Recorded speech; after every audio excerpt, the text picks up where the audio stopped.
हमारे घर की आखिरी बहू। राठौड़ परिवार में आज बड़ी खुशी का माहौल था। अरे भाई हो भी क्यों ना, उनके सबसे छोटे बेटे आकाश की शादी का मुहूर्त जो निकल गया था। अगले महीने उसकी शादी थी। अब आप सोचेंगे कि इसमें इतना खुश होने वाली क्या बात है, तो सुनिए, अग्रवाल परिवार में ये सबसे आखिरी बहू होने वाली है, क्योंकि इनके दोनों बेटे राजीव और सुनील की शादी हो चुकी है और उनकी दोनों बेटियों की भी शादी हो चुकी थी। अब आकाश सबसे छोटा था और इसलिए ये अग्रवाल परिवार की आखिरी बहू बनने वाली थी। अरे अब तो मेरी सारी परेशानी खत्म होने वाली है, मेरे घर की आखिरी बहू जो आने वाली है। ये बात आपने 100% सच कही माँ जी। अब तो मैं और कविता भी हुक्म चला सकेंगे छोटी बहू पे। अरे आप तो चला ही सकते हो, तुम दोनों जेठानी जो ठहरी उसकी। अरे वो तो इस घर में सबसे छोटी हो गई। दोनों भाई भी बड़े हैं देवर जी से, और दोनों जीजी भी बड़ी हैं। हाँ, आकाश तुम्हारे छोरे जैसा है, बिट्टू और उसमें फर्क ही कितना है, 5 साल तो छोटा है बस। हाँ जीजी, दिव्या तो आपकी बहुरानी जैसी ही हुई ना। हाँ, अब ये शादी हो जावे तुम्हारी आखिरी बहू भी आ जावेगी, फिर हमारी सारी जिम्मेदारियां खत्म, फिर तुम जानो और तुम बहुओं का काम। अरे माँ साहब बिल्कुल फिक्र को नहीं करो, हम देवरानी जी को अच्छे से सब सिखा देंगे, क्यों कविता? हाँ माँ साहब निश्चिंत हो जाओ, अब हम भी तो उसकी जेठानियाँ हैं, हमसे कौन ही सीखेंगी तो किससे सीखेगी। नहीं तो क्या, अब तो बस अगले महीने की शादी का इंतजार है। राठौड़ परिवार के सारे लोग आकाश यानी कि घर के सबसे छोटे बेटे की शादी की तैयारियों में लग गए थे। हर कोई उत्सुक था घर की सबसे आखिरी बहू के आने से, लेकिन दिव्या को कहाँ पता था शादी के बाद घर में सबसे आखिरी होने की वजह से उसे क्या क्या करना पड़ेगा। अरे दिव्या, इस दाल में झोंक लगा देना, ठीक है, और साथ में रोटी भी बना देना। जी भाभी साहब। और दिव्या मैंने चावल रख दिए है, इसे भी देख लेना, और साथ में आलू की सब्जी भी बना देना। जी भाभी साहब मैं देख लेती हूँ। आजा कविता, हम बाहर का काम देख लेते हैं। जी भाभी। और एक तो सबसे छोटी हूँ तो किसी को काम के लिए ना भी नहीं कह सकती। मारा राम जी कट्ठे फंसा दिया मारे, जो देखो काम देकर चला जाता है। जब से इस घर में ब्याह हुआ है मारा, तब से काम ही कर रही हूँ बस, आगे क्या होगा मारा। अरे दिव्या, चाय बनी कि नहीं? बस मासा ला रही हूँ।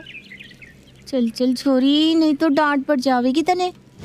दिव्या राठौड़ परिवार में सबसे छोटी थी, जिस वजह से हर कोई उसे काम सौंप कर चला जाता और वो किसी को मना भी नहीं कर सकती थी। काम के साथ साथ बाकी बातों में भी उसके आखिरी होने की अच्छी खासी कीमत का भुगतान कर रही थी वो। दिव्या यहाँ आना। हाँ जी भाई साहब। मैं सबके लिए आइसक्रीम लाया हूँ, सबको इसमें से थोड़ी थोड़ी बांटते।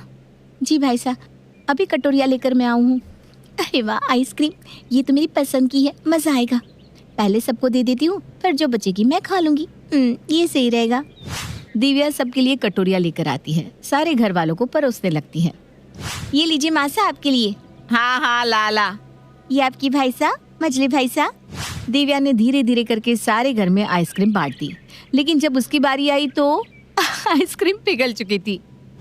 अरे हाय रे मारी फूटी किस्मत, आइसक्रीम नसीब में ना है मारे तो। कहाँ फंस गई इस घर की सबसे आखिरी बहू होकर। काश मैं भी बड़ी होती तो मैं भी हुक्म चला पाती, लेकिन अब क्या करूं। अरे दिव्या बहू कहाँ रह गई? अरे आओ मासा। दिव्या के सबसे छोटे होने का नुकसान कम होने का नाम ही नहीं ले रहा था। अब तक तो सिर्फ उसे काम करना पड़ रहा था, लेकिन इसके नुकसान और भी थे। अरे कट्ठे रह गई सारी बहुएं। अरे आ गए मासा, क्या हुआ, कोई काम था क्या? अरे आज मैंने साड़ी वाले को बुलाया है, तीनों अपने अपने लिए साड़ी ले लो। वाह मासा, अपने साड़ी वाले को घर पे बुलाया, आज तो मैं 2-2 साड़ियाँ लूंगी। हाँ हाँ ले लेना। दिव्या बहू तू अपनी पसंद की साड़ी ले लेना, ठीक है? जी मासा, मैंने तो साड़ियों का बड़ा ही शौक है। अरे क्यों नहीं, तू इस घर की छोटी बहू है, जो पसंद आए वो ले लेना, ठीक से? अरे वाह, पहली बार सबसे छोटे होने का फायदा मिल रहा है। ये लो आ गया बनवारी। अरे आजा, बढ़िया साड़ी दिखाना हमारी बहुओं को, समझा? अरे माँ साहब बढ़िया, 1 नंबर साड़ी लेकर आया हूँ मैं, देखकर दिल खुश हो जाएगा आपका। अरे चल चल अब बात ना बना, साड़ी दिखा। सुंदर साड़ियाँ है ये तो बड़ी। हाँ सच में, मैंने वो वाली दिखाना, पिंक वाली। हाँ ये तो सबसे खूबसूरत साड़ी है हमारे यहाँ की, ये लीजिए बहू रानी। ये तो सच में बहुत सुंदर है। अरे वाह, क्या खूब साड़ी से ये तो। मारे ऊपर तो खूब जचेगी नहीं दिव्या? हाँ भाभी सा, आप पर फुटरी लगेगी ये सच में। है ना, तो मैं यही लूंगी मासा। हाँ ले ले जो भी तन्ने चाहिए। छोड़ दिव्या, जाने दे। अब भाभी सा बड़ी है, साड़ी के मना करूंगी तो सही नहीं लगेगा। मैं कोई और साड़ी पसंद कर लेती हूँ। अरे वो वाली दिखाना, हरी वाली साड़ी, गोटा वर्क वाली। अरे ये तो मारे को अच्छी लग रही थी, ये भी मछली भाभी सा ने ले ली। हाय रे मारी फूटी किस्मत। राम जी क्या कर रहे हो आप? अब वो पीली वाली साड़ी तो मैं ही लूंगी। अरे बनवारी, मैंने वो पीली वाली साड़ी दिखाना, बड़ी चौक लग रही है वो साड़ी। हाँ बस यही बाकी था, आप ले लीजिए मासा। अरे दिव्या बहू, तने तो कुछ लिया ही कौनी? क्या हुआ, साड़ी पसंद कौनी आई क्या? ना ना मासा, ऐसी कोई बात नहीं है। अरे दिव्या, मैं थारे वास्ते पसंद कर दूं हूँ साड़ी। रुक, ये देख नीली वाली, ये थारे पर बहुत फूटरी लगेगी। और ये तो मैंने बिल्कुल भी पसंद को नहीं आई, पर अब भाभी सा को मना कैसे करूं? क्या हुआ दिव्या? कहीं नहीं भाभी सा। हाँ ये सही है भाई सा, आप मने ये साड़ी ही दे दो। हाँ देख, ये तुझ पर फूटरी लगेगी बहुत। दिव्या अब इस आखिरी बहू के किरदार से तंग आ चुकी थी, तो उसने एक युक्ति लगाई जिसने दिव्या की सारी तकलीफ को ही दूर कर दिया। अरे आइए पंडित जी, हमें बड़ी खुशी है कि आप हमारे घर पधारे हो।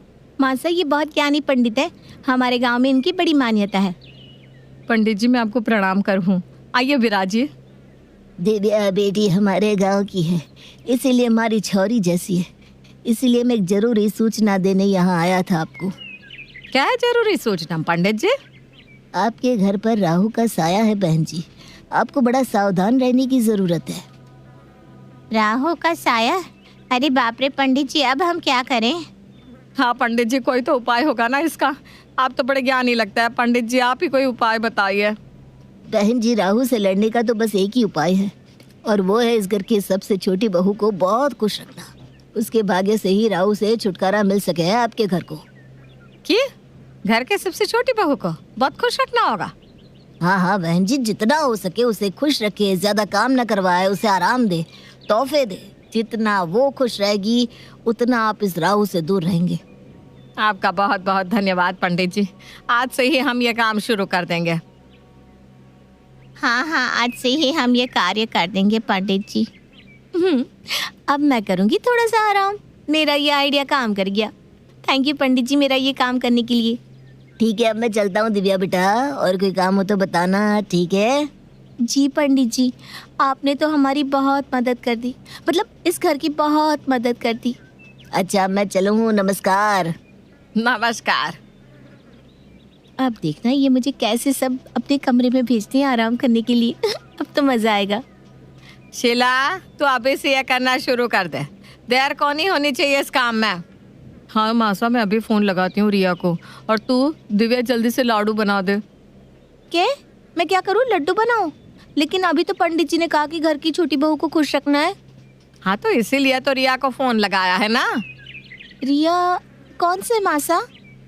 अरे तेने पता कौन ही कि मेरे बिट्टू की बिंदनी, मेरे बिट्टू की सगाई हो चुकी से ना, तो रिया हुई ना इस घर की छोटी बहू, तो उसे तो खुश रखना पड़ेगा। इसलिए दिव्या तो एक काम कर, लाडू बना दे और मैं उसके लिए साड़ी भिजवाऊँ। क्यों मासा? हाँ इस घर की सबसे आखिरी बहू सा रिया, उसे खुश रखेंगे तभी राहु से छुटकारा मिलेगा ना। वो शादी करके आएगी तब भी उससे ज्यादा काम को नहीं करवाएंगे, ठीक सा? हाय रे मेरी फूटी किस्मत, अब ये रिया बनेगी इस घर की आखिरी बहू, और मारा क्या होगा? वही काम। हे मारा राम जी। नहीं, मैं अर्जुन की पहली पत्नी हूँ, निकल जाओ हमारे कमरे से। नहीं, पहली बीवी हो तो क्या हुआ, अब अर्जुन मेरे भी पति है। मैं इस कमरे में सोऊंगी और तुम अपना तकिया बिस्तरा उठाओ और निकल जाओ कमरे से। तुम निकलो। नहीं, तुम निकलो, ये मेरा पति है। तुम निकलो, अर्जुन पर सिर्फ मेरा हक है। तुम बॉस। अरे क्या ये चूहे बिल्लियों की तरह लड़ रही हो? इस कमरे में मेरे साथ तुम दोनों में से कोई भी नहीं सोएगा। मैं ही खुद निकल जाता हूँ और दूसरे कमरे में सो जाता हूँ। दिमाग का दही कर देती हो तुम दोनों। ये कहानी है अर्जुन की, जिसकी शादी पहले कुसुम से हुई होती है, लेकिन अर्जुन के पिता की परम मित्र अनुकुल की मौत के बाद उनकी बेटी चंद्रिका से अर्जुन ने शादी कर ली, क्योंकि उन्होंने मरने से पहले अर्जुन से इस बात की मिन्नतें की थी। चंद्रिका के पिता अनुकूल ने जीते जी अर्जुन और उसके पूरे परिवार की खूब मदद की थी, इसलिए अर्जुन को ना चाहकर भी हालातों से मजबूर होकर चंद्रिका से शादी करनी पड़ी थी। अब जब एक ही छत के नीचे दोनों सौतने रहने लगी तो तमाशों की भीषण बरसात तो होनी ही थी। चलिए देखते हैं। ऐसे ही अगले दिन जब कुसुम रसोई में अर्जुन के लिए खाना पका रही होती है, तभी चंद्रिका झांक कर चुपके से उसे देख रही होती है। आज कढ़ाई पनीर बनाया है, अर्जुन का फेवरेट। खुशबू और स्वाद दोनों भी बढ़िया है। अर्जुन तो उंगलियां चाटते रह जाएंगे। थोड़ा सा और मक्खन मिलाती हूँ। मक्खन के दीवाने जो हैं मेरे पिया जी। जैसे ही कुसुम मक्खन को फ्रिज से निकालने के लिए मुड़ती है, चंद्रिका तुरंत फटाफट आकर खाने में डिब्बा भर के मिर्च मिला देती है और कुसुम के फिर से मुड़ते ही वो वापस छुप जाती है। कुसुम कढ़ाई पनीर में मक्खन मिलाती है। अब नहीं चखूंगी, अब तो स्वाद के 4 चांद लग ही गए होंगे। रात में जब अर्जुन कढ़ाई पनीर चखता है तो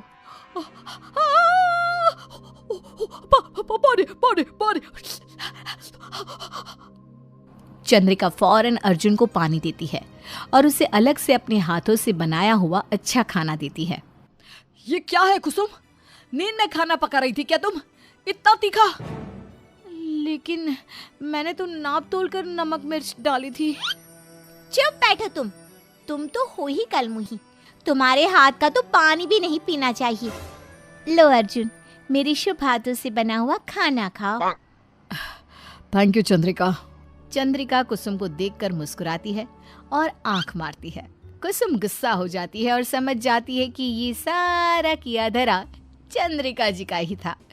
अब इसका बदला लेने के लिए कुसुम चंद्रिका के कमरे में पूरे फर्श पर कांटे बिछा देती है और सुबह जब नींद में से चंद्रिका उठती है, बड़ी अच्छी नींद आई बस। चलो आज तो मैं उस कुसुम का जीना और दुश्वार कर दूंगी। चंद्रिका आंखें मलती है और बिना नीचे देखे बेड से उतरती है और फर्श पर कदम रखते ही उसे कांटे चुभते हैं और वो जोरों जोरों से चिल्लाते हुए नाचने कूदने लगती है।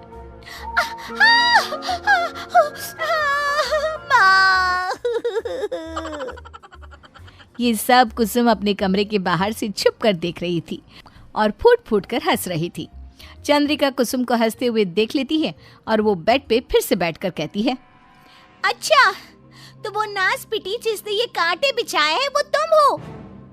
लेकिन कुसुम की ये चाल उल्टी पड़ जाती है जब चंद्रिका तुम बिल्कुल घबराओ मत, तुम्हारे पैरों पर मैं अभी ये पट्टी लगा देता हूँ। हाँ अर्जुन, थैंक्स मेरी केयर करने के लिए। अरे इट्स ओके। अर्जुन चंद्रिका के पैर पर पट्टी बांधता है। ये देखकर कुसुम को बहुत जलन महसूस होती है। अर्जुन के जाने के बाद चंद्रिका कुसुम से कहती है, क्यों, तुम्हारी चाल तुम्ही पर उल्टी पड़ गई ना? कैसा महसूस हो रहा है मैडम आपको, बताना चाहोगी? कुसुम बिना कुछ कहे गुस्से से वहां से चली जाती है। फिर एक दिन अर्जुन घर में आकर कहता है, कल मेरे बॉस की बर्थडे पार्टी है, उसने मुझे बुलाया है। तुम दोनों में से जिसे आना है आ सकती हो। मैं जा रहा हूँ गिफ्ट लेने, जिसे आना है तैयार रहना। अर्जुन चला जाता है। ए छिपकली, इस बार मैं अपने पति के साथ जाऊंगी। जैसे कि मैं तो उसकी बहन हूँ ना। अरे ओ बैल बुद्धि, मैं भी उसकी बीवी हूँ और उसके साथ पार्टी में मैं ही जाऊंगी, समझ गई ना तुम? मैं जाऊंगी कह दिया ना एक बार। वो तो अब वक्त ही बताएगा कि कौन जाएगा पार्टी में। कुसुम पार्टी में अर्जुन के साथ ना जाए इसलिए चंद्रिका कुसुम की मुल्तानी मिट्टी में कुछ मिला देती है। फिर बाद में जब आईने के सामने कुसुम आती है, चलो जल्दी से मुल्तानी मिट्टी लगा देती हूँ, फिर साड़ी को इस्त्री भी तो करनी है और हेयर और मेकअप भी तो करना है। कुसुम मुल्तानी मिट्टी अपने चेहरे पर लगा देती है और फिर कुछ देर आराम करती है। जब मिट्टी सूख जाती है और कुसुम अपना चेहरा धो लेती है तो वो देखती है कि उसके चेहरे पे काले दाग आ चुके हैं। नहीं, ये क्या हो गया? मेरे खूबसूरत चेहरे पर ये क्या हो गया? मैं तो भूतनी बन गई। नहीं, अब मैं पार्टी में कैसे जाऊंगी? ये जरूर उस डाकन चंद्रिका ने ही किया होगा। उसे तो मैं छोड़ूंगी नहीं। अगर मैं पार्टी में नहीं जा पाऊंगी तो उससे भी मैं जाने नहीं दूंगी। कुसुम डॉक्टर के पास जाती है। इन दागों को क्लियर होने के लिए लगभग 3 दिन लग जाएंगे। ये केमिकल रिएक्शन की वजह से हुआ है। कुसुम का क्रोध अब 7वें आसमान पर था। वो चंद्रिका की साड़ी को कैंची से काट देती है और फिर जब चंद्रिका अपनी फटी हुई साड़ी को देखती है तो अरे नहीं, अब मैं कैसे जाऊंगी पार्टी में अर्जुन के साथ? अर्जुन, मैं पार्टी में कैसे आऊं? देखो ना ये साड़ी। ओफो, तुम दोनों भी सच में। एक का चेहरा खराब हो गया है और अब एक की साड़ी तहस महस हो चुकी है। 2 बीवियां होकर भी कंवारों की तरह जाना होगा मुझे पार्टी में। रहो तुम दोनों घर में ही और लड़ो और साजिशें करो एक दूसरे के खिलाफ। चंद्रिका कुसुम पर पूरी तरह गुस्सा हो चुकी थी और अब वो उसका नामो निशान मिटाना चाहती थी, जिसके लिए वो गुंडों को पैसे देती है और कहती है, ये लो तुम्हारी रकम। रात को उस कुसुम का काम तमाम हो जाना चाहिए, ठीक है? अरे डन डनाडन मैडम। लेकिन रात में अर्जुन के कमरे की सफाई करते वक्त दोनों बीवियों को कुछ ऐसा दिख जाता है जिससे देख दोनों के पैरों तले जमीन खिसक जाती है। वो होती है अर्जुन और एक औरत की शादी की तस्वीर। ये क्या? अर्जुन ने ये शादी? इसका मतलब अर्जुन की पहले भी शादी हो चुकी थी। शकुंतला काकी पिछले 15 साल से अर्जुन की पड़ोसन है। उन्हें सब कुछ पता होगा। चलो बात की तह तक जाते हैं। कुसुम और चंद्रिका दोनों भी पड़ोसन शकुंतला के पास जाते हैं और उनसे पूछताछ करते हैं। हाँ, ये तस्वीर में जो है ना वो सच है। अर्जुन की 10 साल पहले टीना नाम की एक लड़की से शादी हुई थी, लेकिन 2-3 साल बाद जब अर्जुन के माता पिता की मौत हो गई तब पता नहीं टीना कहाँ चली गई। टीना? हाय राम, अर्जुन के फोन पर अक्सर टीना नाम से मैसेजेस आते रहते हैं। इसका मतलब वो अब तक उसके कांटेक्ट में है। शकुंतला जी, क्या आप मुझे उस टीना के घर का पता दे सकती हैं? वो कहाँ रहती है? कुछ आइडिया है आपको? शायद बिरला कॉलोनी में रहती होगी। 100% पक्का तो नहीं कह सकती। फिर जब वो दोनों बीवियां बिरला कॉलोनी में तहकीकात करती है तभी उन्हें टीना के घर का पता मिल जाता है और वो दोनों घर की खिड़की से झांककर अर्जुन और टीना को उस घर में एक साथ देखते हैं और चौंक जाते हैं। इतना बड़ा धोखा! मतलब ये अर्जुन 3 बीवियों का इकलौता पति है और ये हम तीनों को बेवकूफ बनाते आ रहे हैं। कुसुम और चंद्रिका दोनों भी लात मारकर दरवाजा तोड़ती हैं और उन दोनों को देख अर्जुन एकदम से हैरान और दंग रह जाता है। तुम दोनों यहाँ क्या कर रही हो? तुम दोनों मतलब? अर्जुन, तुम इन दोनों को पहले से जानते हो क्या? हम दोनों इसकी बीवियां हैं। What? हाँ, इस आदमी ने हम तीनों के जज्बातों के साथ खिलवाड़ किया है। पहले मुझे अपनी पहली शादी के बारे में ना बताकर मुझसे शादी की, फिर इस चंद्रिका को घर लाया। मेरे पापा के वादे को तुमने निभाया और मैं भी तुमसे प्यार कर बैठी, लेकिन तुमने मेरे पापा को ये नहीं बताया कि तुम्हारी ऑलरेडी कुसुम से शादी हो चुकी थी। कस्मों और वादों के भंवर में उलझकर मुझे तुमसे प्यार हुआ और मैंने पापा से किए वादे को पूरा करते हुए तुमसे शादी की। अब समझी मुझे माँ जी और पापा जी की मौत के बाद अलग रहने के लिए क्यों कहा। तुम्हें ऐश करनी थी इसलिए ना?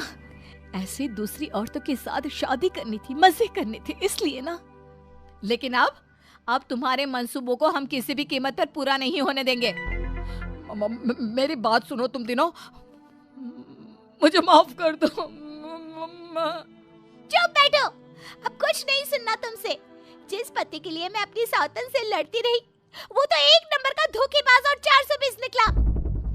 तीनों बीवियां अर्जुन की खूब पिटाई करती है और वो तीनों उसे हमेशा के लिए छोड़कर चली जाती हैं और अर्जुन अपना सर पटकते हुए रह जाता है। सब मेरी गलती है, ना मैं घर का रहा ना घाट का।